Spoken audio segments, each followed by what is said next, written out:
ఇది మజ్జిగ నిలవ ఉంటుంది కదా, ఒకరోజు మజ్జిగ ఉండిపోతే ఇంట్లో దాంట్లోని వరిపిండి మైదాపిండి కలిపి నానబెట్టుకుని పొద్దుట ఒక గంట సేపు నానబెట్టుకుని ఉల్లిపాయ పచ్చిమిరపకాయ ఉప్పు వేసుకుని కలిపి నానబెట్టుకుని నూనె కాగిన తర్వాత ఇలా వేసుకుంటే పునుకుల్లాగా వస్తాయి.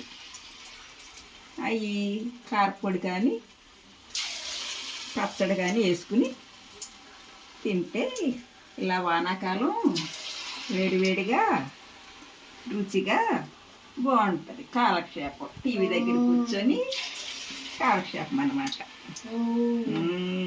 అది ఉప్పు కారం వేస్తారా?